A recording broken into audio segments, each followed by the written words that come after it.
berjumpa lagi. Sekarang kita akan membahas rata-rata gabungan. Kemarin kan kita sudah membahas rata-rata untuk data kelompok. Nah, rata-rata gabungan itu rumusnya X bar gabungan itu sama dengan sigma FI kali X bar I. Ini dari 1 sampai dengan N dibagi sigma dari FI, ini dari 1 sampai dengan N. Maksudnya kalau rata-rata gabungan ini, rata-rata yang ada dikalikan, kemudian dijumlahkan, dibagikan dengan total jumlah frekuensinya. Contoh soalnya seperti ini. Misalkan ini, 10 perempuan mempunyai rata-rata tinggi badan 155 cm, sedangkan 20 laki-laki mempunyai tinggi badan 165 cm. Tentukan rata-rata tinggi badan ke-30 orang tersebut. Ini ya penyelesaiannya. Misalkan saya buat tabel seperti ini untuk yang laki-laki dan perempuan. Untuk yang laki-laki dari soal diketahui rata-ratanya adalah 165, sedangkan jumlah laki-lakinya ada 20. Dan yang perempuan rata-ratanya itu 155, jumlah perempuannya ada 10. Yang ditanyakan rata-rata dari ke-30 orang ini yang terdiri dari 20 laki-laki dan 10 perempuan. Untuk soal seperti ini kita bisa menggunakan rumus dari X bar gabungan. Rumusnya X bar 1 kali F1 ditambah X bar 2 ditambah F2 dikali F2 per F1 tambah F2. Nah, tinggal kita masukkan sesuai dengan yang dari soal. X bar 1 berarti 165 kali F1 nya 20 ditambah X bar 2 nya 155 dikali F2 nya 10 per F1 nya 20, F2 nya 10. Nah, tinggal kita hitung 165 kalikan 20 berarti 3.300 ditambah 155 kali 10 1.550, 20 tambah 10 30. Kita jumlahkan hasilnya 4.850 dibagi 30. Nah, kalau kita hitung didapat 161,67 cm. Jadi rata-rata tinggi badan dari ke-30 orang tersebut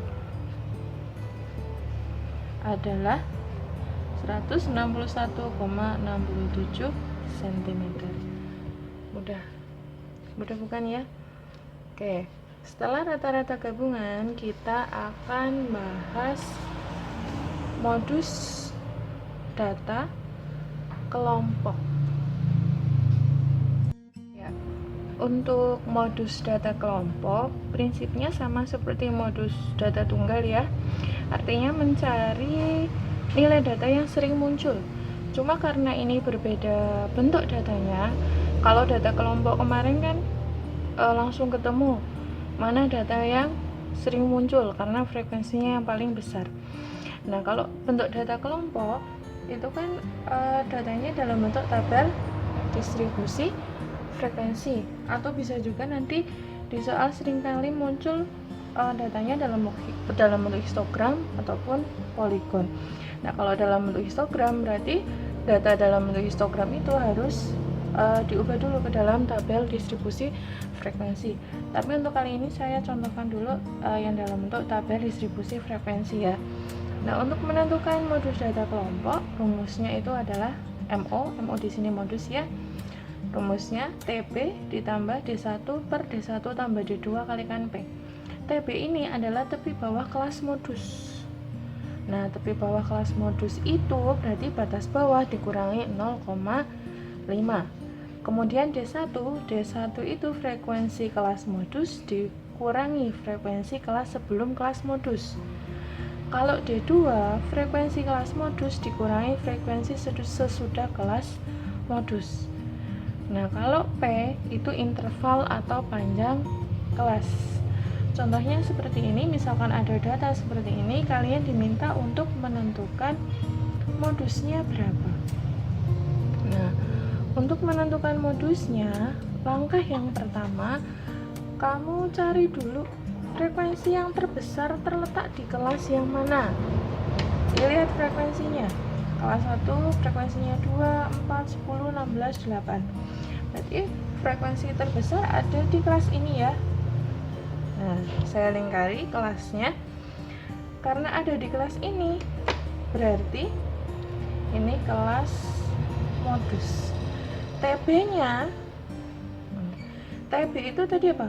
Batas bawah dikurangi 0,5. Batas bawahnya mana? Yang ini.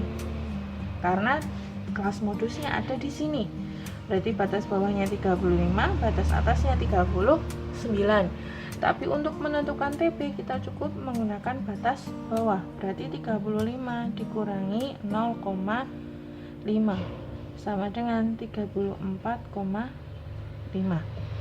Nah, tinggal kita masukkan ke rumus. MO sama dengan TB ditambah D1 per D1 tambah D2 kalikan P. Oke, TB tadi sudah kita cari 34,5 ditambah D1. D1 itu ada tadi apa? Frekuensi kelas modus dikurangi frekuensi kelas sesudah modus. Ingat, ini kelas modusnya. Berarti D1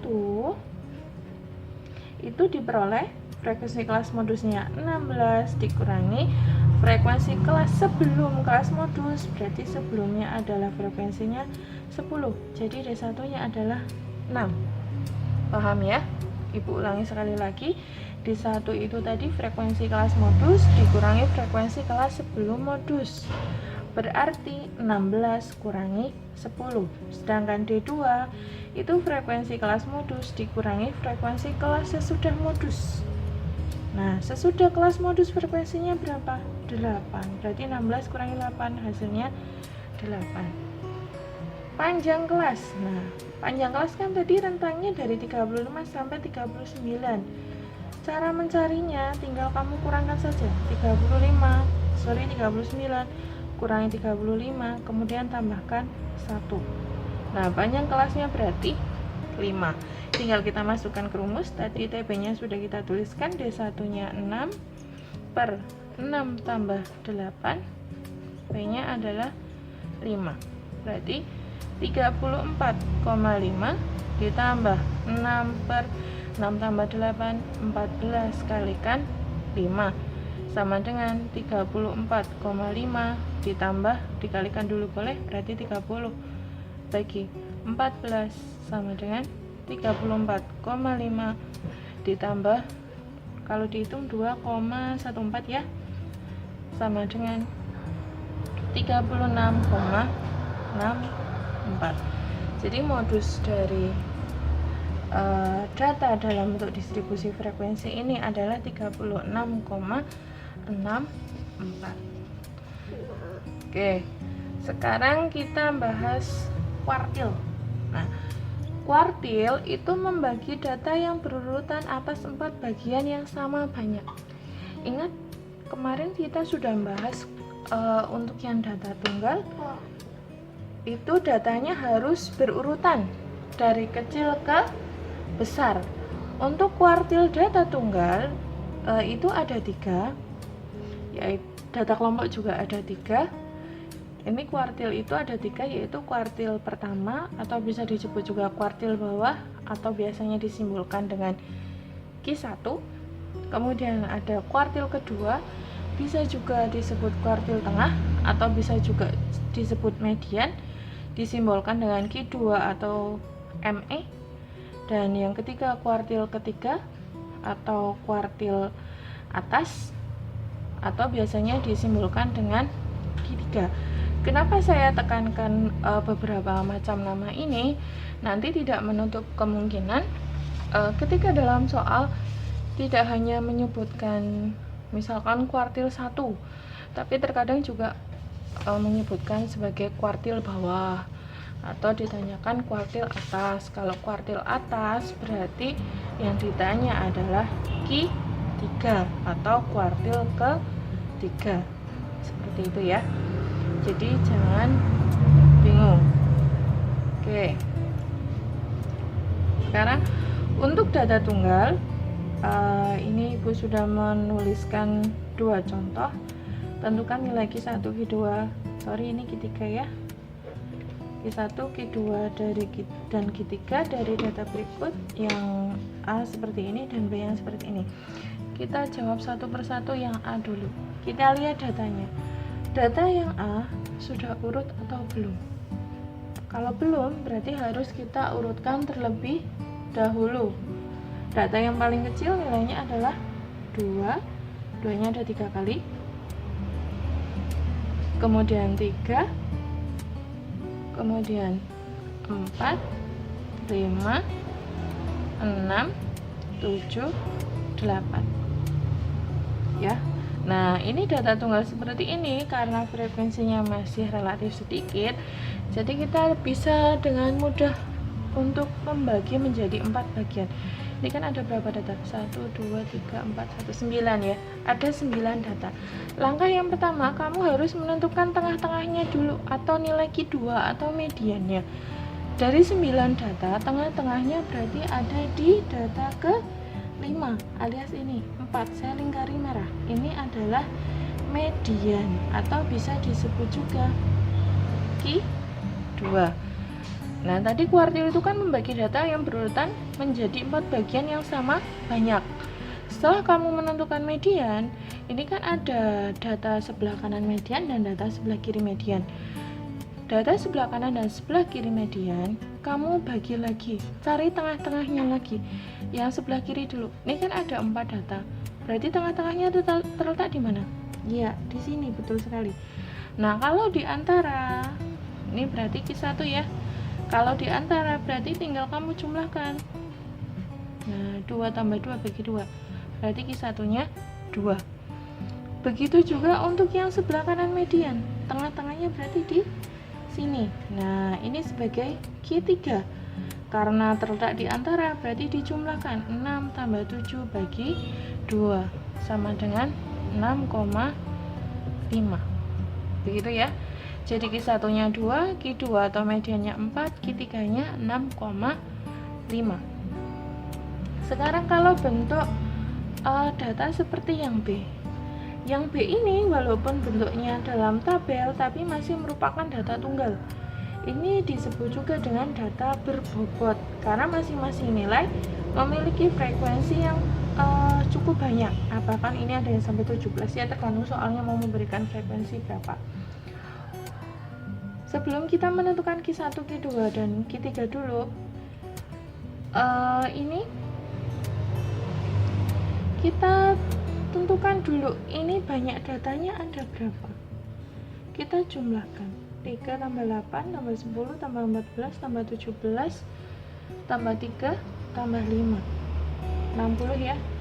Berarti di sini banyak data atau biasanya disebut N sama dengan 60.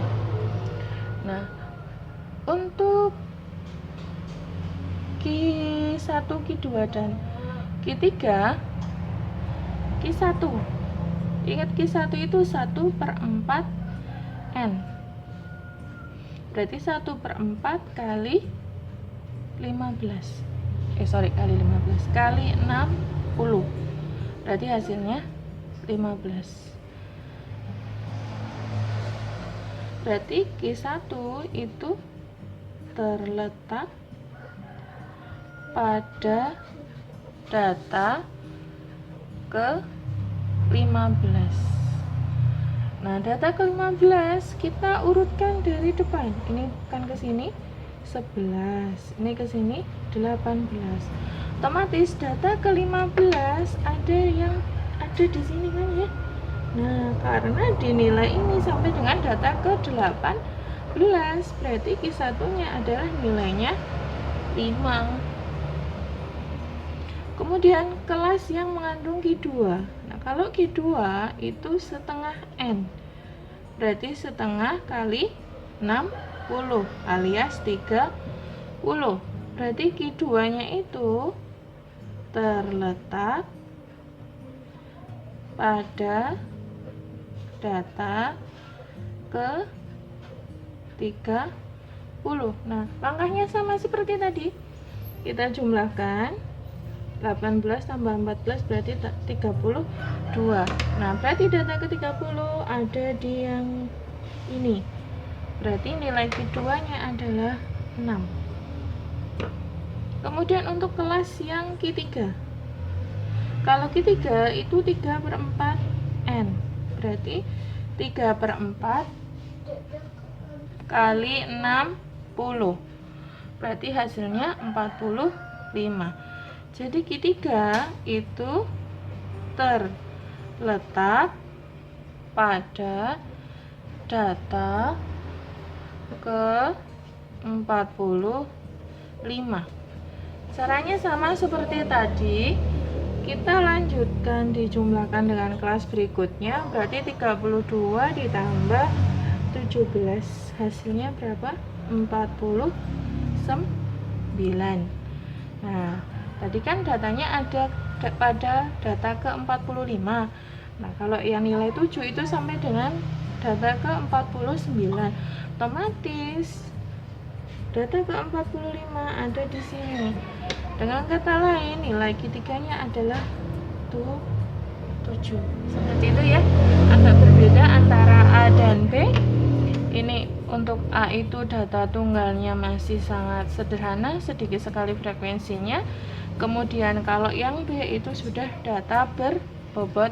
Ingat, kalau Q1 itu 1/4 N, kalau Q2 itu setengah N, kalau Q3 3/4 N, di mana N-nya itu adalah banyak data. Oke, kita lanjutkan ya. Tadi kita sudah bahas kuartil data tunggal. Sekarang kita lanjutkan untuk kuartil data kelompok. Sama seperti halnya pada kuartil data tunggal, untuk kuartil data kelompok itu juga ada 3 macam kuartil. Kuartil pertama, kedua, ketiga. Namanya sudah Ibu jelaskan tadi ya, untuk yang pas kuartil data tunggal. Untuk kuartil pertama biasanya disimbolkan dengan Q1. Rumusnya itu adalah TB ditambah 1/4 N kurangi FK per FQ1 kalikan P. TB di sini adalah tepi bawah kelas Q1. Kalau FK, frekuensi kumulatif sebelum kelas Q1. Nah, kalau FQ1 frekuensi kelas Q1. Kalau P itu interval atau panjang kelas, dan N adalah banyak data. Itu untuk kuartil pertama atau kuartil bawah. Kemudian kuartil kedua atau kuartil tengah atau bisa juga disebut median, biasanya disimbolkan Q2 atau bisa juga ME. Rumusnya TB ditambah setengah N dikurangi FK per FQ2 kalikan P. Sama seperti halnya untuk kuartil pertama, TB di sini artinya tepi bawah, tapi untuk kelas Q2 FK-nya adalah frekuensi kumulatif sebelum kelas Q2, N-nya adalah banyak data, FQ2 adalah frekuensi kelas Q2, dan P-nya adalah panjang atau interval kelas. Coba kalian perhatikan perbedaan antara kuartil pertama dan kuartil kedua untuk data kelompok. Beda rumusnya itu di mana? Iya, benar sekali. Bedanya hanya di sini. Kalau Q1 itu 1/4 N, sedangkan Q2 adalah setengah N. Sekarang kita lihat untuk kuartil ketiga. Q3 rumusnya TB ditambah 3/4 N kurangi FK per FQ3 kalikan P. Sama seperti tadi, TB di sini adalah tepi bawah kelas Q3, FK-nya frekuensi kumulatif sebelum kelas Q3, FQ3 itu berarti frekuensi kelas Q3, P-nya adalah panjang atau interval kelas, N-nya adalah banyak data. Nah, bedanya dengan rumus yang kedua tadi apa? Antara kuartil pertama, kuartil kedua, dan kuartil ketiga? Iya, benar sekali, hanya di sini. Selebihnya rumusnya adalah sama. Kalau kuartil pertama 1/4 N, kuartil kedua setengah N, kalau kuartil ketiga 3/4 N. Sekarang untuk contoh soalnya, misalkan ada data seperti ini. Kalian diminta untuk menentukan nilai dari Q1, Q2, dan Q3-nya. Sebelum menentukan Q1, Q2, dan Q3-nya, kalian tentukan dulu N-nya. Kebetulan di sini N-nya sudah diketahui berapa? 40. Nah, untuk kelas Q1 kan tadi 1/4 N, 1/4N, berarti 1/4 kali 40, hasilnya 10. Nah, kelas Q1 berarti ada pada data ke-10. Nah, taunya data ke-10 dari mana? Kamu lihat frekuensi kumulatifnya. Ini frekuensi yang pertama 2, frekuensi kelas yang kedua 4, frekuensi kelas yang ketiga 10. Ini kalau kita jumlahkan berarti 2 tambah 4 6, tambah 10 16. Sampai dengan di kelas kedua itu kan baru frekuensi data ke-6. Nah, data ke-10 berarti ada di kelas yang ketiga. Berarti ini adalah kelas Q1. Paham ya? Untuk kelas Q2, tadi Q2 adalah setengah N, berarti setengah kali 40, hasilnya adalah 20.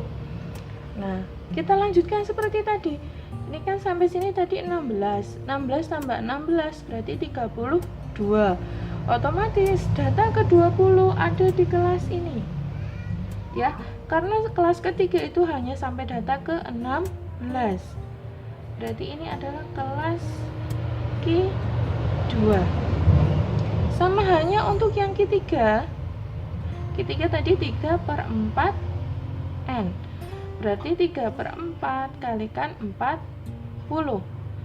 Nah, hasilnya berarti 30, data ke-30. Nah, tadi untuk kelas yang keempat ini tadi kan sampai dengan data ke-32. Nah, berhubung kelas Q3-nya itu ada di data ke-30, ya berarti kelas Q3-nya ada di sini juga. Jangan bingung ya, karena di kelas ini itu sampai dengan data ke-32. Bu, kok ini satu kelas dihuni oleh Q2 dan Q3? Iya, enggak masalah. Ini tergantung dari soalnya. Begitu ya. Paham menentukan masing-masing kelas untuk Q1, Q2, dan Q3 ya. Kalau di soal hanya menentukan Q1 ya berarti kamu cuma mengerjakan Q1 saja, nggak usah semua Q1, Q2, dan Q3. Pokoknya tergantung soalnya. Berhubung di sini Ibu mencontohkan untuk mencari Q1, Q2, dan Q3 ya Ibu cari semua Q1, Q2, dan Q3-nya. Begitu ya. Oke, kita lanjutkan. Sekarang kita mau menghitung. Sebentar, digeser dulu ya biar kelihatan tabelnya. Ya, oke. Kita akan menghitung nilai dari Q1 dulu. Ini misalkan Ibu tuliskan I Q1. Tadi kelas Q1-nya itu di rentang kelas Q1 itu di rentang 30 sampai 34. Berarti TB-nya adalah batas bawah kurangi 0,5 alias 30 kurangi 0,5 sama dengan 29,5. Kemudian FK. Nah, untuk mencari FK, tadi kan FK itu frekuensi kumulatif sebelum kelas Q1. Oke ya. Sebelum kelas Q1, perhatikan. Kelas Q1 ada di kelas yang ketiga. Nah, berarti frekuensi kumulatifnya itu adalah frekuensi kelas pertama dan kelas kedua dijumlahkan. Berarti frekuensi kelas 1 ditambah frekuensi kelas 2 alias 2 tambah 4, hasilnya 6. Paham ya? Nah, kalau FQ1 frekuensi yang mengandung kuartil pertama itu berarti yang 10. Nah, kalau panjang kelas sama seperti tadi, 34 kurangi 30 tambah 1 alias 5. Nah, kalau sudah seperti ini tinggal kita masukkan ke dalam rumus. Rumus Q1 itu adalah TB ditambah seperempat N kurangi FK per FQ1 kalikan P. Ini tadi maksudnya frekuensi kelas 1, yang ini frekuensi kelas 2. Ini ibu ngasih simbol sendiri ya, biar kalian tidak bingung saja ya. Tinggal kita masukkan rumus. TB nya berarti 29,5 ditambah seperempat N berarti seperempat kali 40 kurangi FK nya tadi 6 per FQ1 nya 10 kalikan P nya 5. 29,5 ditambah, ingat dikalikan dulu, seperempat kali 40 berarti 10 kurangi 6 dibagi 10 kalikan 5 sama dengan 29,5 ditambah, dikurangi dulu ya, 10 kurangi 6 berarti 4 per 10 kali 5 berarti 29,5 ditambah 4 kali 5 20 bagi 10.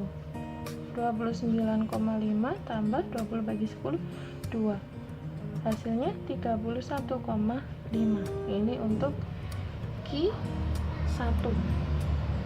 Oke, lanjut ya.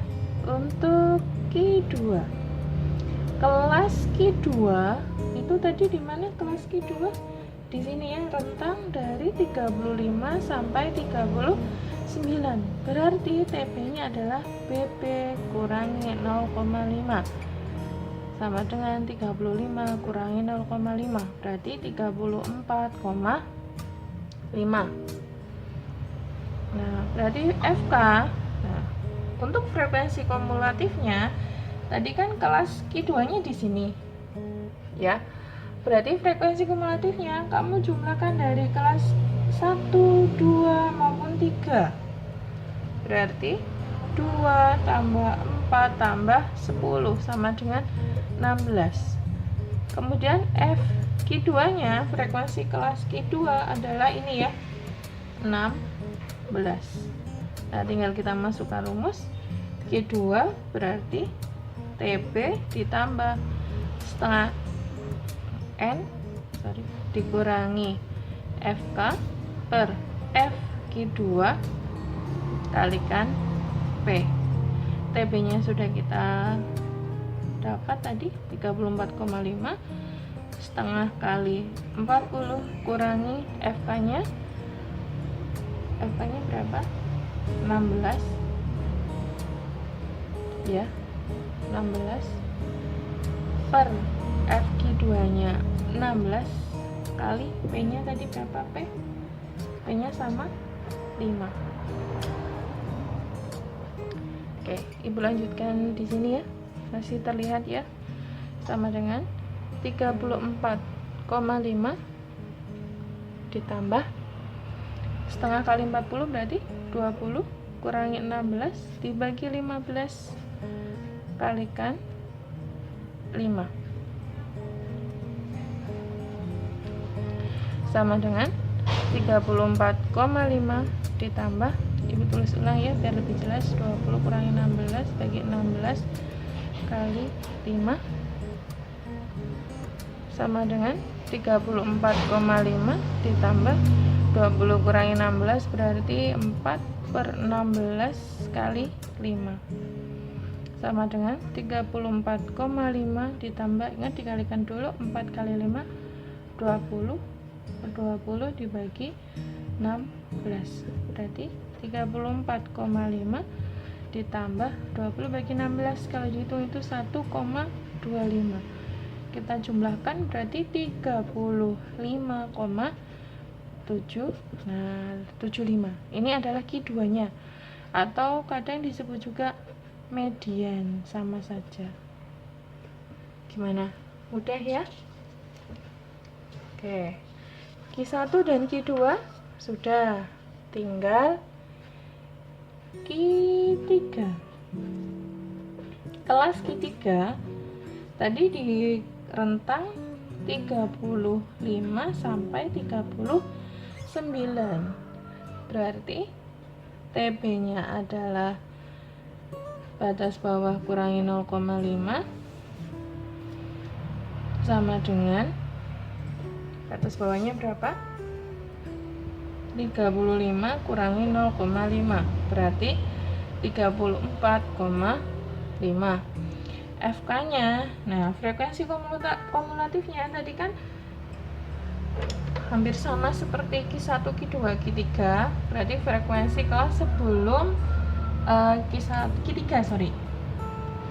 nya kan ada di sini, berarti frekuensi kumulatifnya dari sini sampai sini ya, berarti 2 tambah 4 tambah 10 sama dengan 16. Kemudian frekuensi kelas Q3 nya 16, panjang kelasnya sama 5, tinggal kita masukkan ke dalam rumus Q3 TP ditambah 3/4 N kurangi FK per F Q3 kalikan P.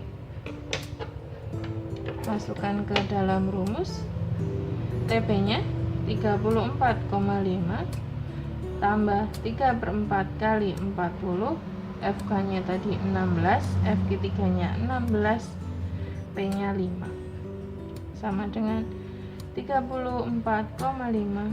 Dihitung dulu ya, ini berapa? 10, berarti 30 kurangi 16 dibagi 16 kalikan 5 sama dengan 34,5 ditambah 14/16 kalikan 5. Ingat ini diselesaikan terlebih dahulu karena perkalian ya. 14 kali 5 70/16 berarti 34,5 ditambah 70 bagi 16 dihitung 4,375. Oke, tinggal dijumlahkan saja, berarti hasilnya 38,875. Nah, inilah nilai dari Q3 nya. Udah ya, udah, tidak ada yang susah asal kalian mau belajar. Lanjutkan ukuran penyebaran data, yaitu suatu ukuran data yang menunjukkan seberapa besar nilai-nilai data menyimpang dari rata-rata. Ukuran penyebaran data ada beberapa macam, yaitu yang pertama jangkauan antar kuartil dan simpangan kuartil. Jangkauan antar kuartil biasanya disimbolkan R, rumusnya Q3 kurangi Q1. Nah, nyari Q3 dan Q1 dulu berarti Bu? Ya, benar sekali. Untuk menentukan R berarti kamu harus mencari Q3 dan Q1 dulu. Caranya sama seperti yang sudah Ibu jelaskan tadi. Ya, kalau data tunggal tadi seperti apa, kalau data kelompok seperti apa, ya. Kemudian simpangan kuartil atau nama lainnya adalah jangkauan semi interkuartil.